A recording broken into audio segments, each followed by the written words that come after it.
Bum! Estudos para concurso. São Paulo, auditoria.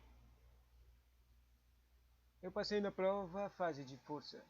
Eu passei na prova do Tribunal de Contas do município de São Paulo. Eu fui um dos melhores convocados. Na verdade, eu fui o primeiro lugar, cara. E gabaritei a auditoria.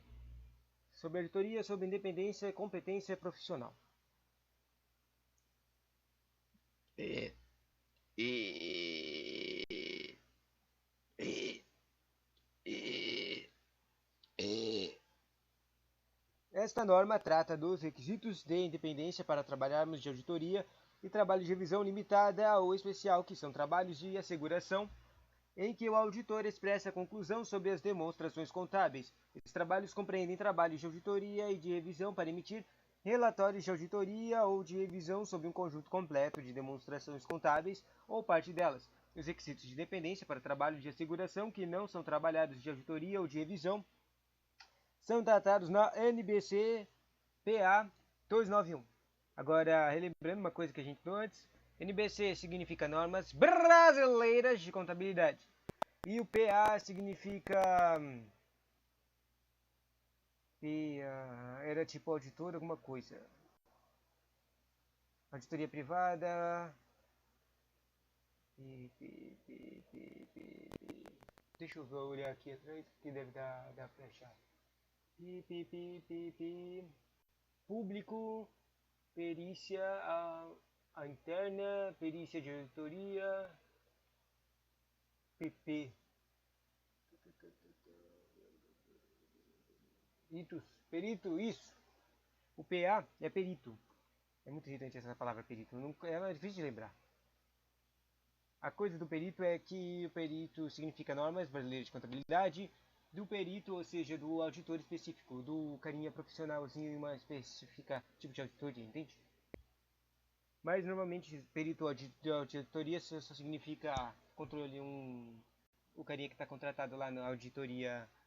O carinha que está contratado é o contador que se inscreveu lá na CBC, lá no Conselho de Contabilidade, sabe? Daí ele é considerado como um auditor. Ele é contratado profissional.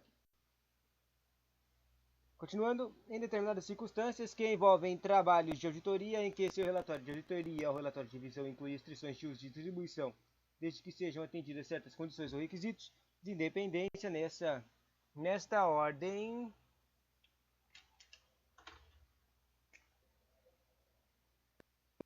De auditoria ou relatório de revisão inclui restrição de uso de distribuição e desde que sejam atendidas certas condições, os requisitos de dependência nesta norma podem ser modificados conforme previsto nos itens 500 a 514. As modificações não são permitidas no caso de auditorias de demonstrações contábeis requeridas por lei ou regulamento. Depois fala a NBC PA 209, ou seja, outra de período auditoria. É a norma que se orienta membros dos equipes de auditoria, firmas em rede sobre a importância dos trabalhos de auditoria serem independentes dos clientes de auditoria. A norma tem como objetivo auxiliar as firmas e os membros das equipes de auditoria na aplicação dos conceitos de independência, de pensamento e aparência de independência para a conquista de manutenção da independência. Mais sobre a independência do pensamento, postura que permite a apresentação da conclusão que não sofre efeitos de influências, não sofre efeitos de influências que comprometam o julgamento profissional, permitindo que a pessoa atue com integridade, objetividade e ceticismo profissional. A aparência de independência. Evitar fatos e circunstâncias que sejam tão significativos ao ponto de que um terceiro, com experiência, conhecimentos e bom senso, provavelmente concluiria, ponderando todos os fatos e circunstâncias específicas, que a integridade, objetividade ou ceticismo profissional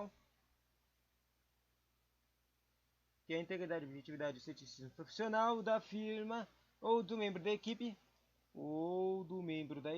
da auditoria ficaram comprometidos. Não faça coisas que façam quando duvidarem de você, né?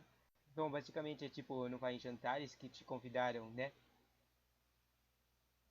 Os conceitos sobre dependência devem ser aplicados por auditores para identificar ameaças de independência avaliar a importância das ameaças identificadas e aplicar salvaguardas quando necessário para eliminar as ameaças e reduzi-las a um nível aceitável. E para terminar, sobre as ameaças das independências.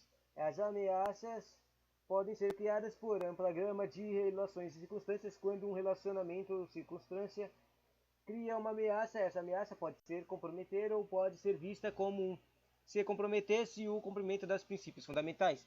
Veja definições ao final desta norma por um editor. Uma circunstância ou relacionamento podem criar mais de uma ameaça, e uma ameaça pode afetar o cumprimento de mais de um princípio fundamental.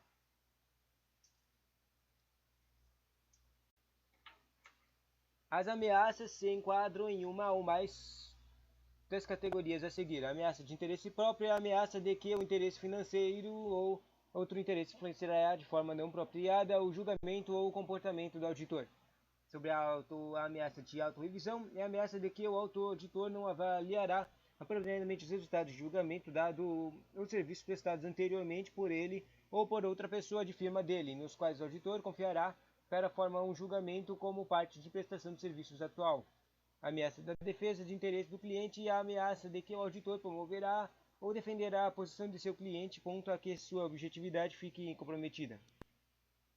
A ameaça de familiaridade é a ameaça de que, devido ao relacionamento ao longo ou próximo com o cliente, o auditor tornar-se-á solidário aos interesses dele e aceitará o seu trabalho sem muito questionamento. E a ameaça de intimidação é a ameaça de que o auditor será dissuadido a agir objetivamente em decorrências de prestações reais ou aparentes, incluindo em tentativas de ameaçar de exercer influências indevidas sobre o auditor. Esse é o mais importante, né? O NBC-TA 290 traz toda a orientação sobre como devem ser realizados trabalhos de auditoria independente em diversas situações, tais como... Na verdade, isso aqui já é outra coisa. Obrigado.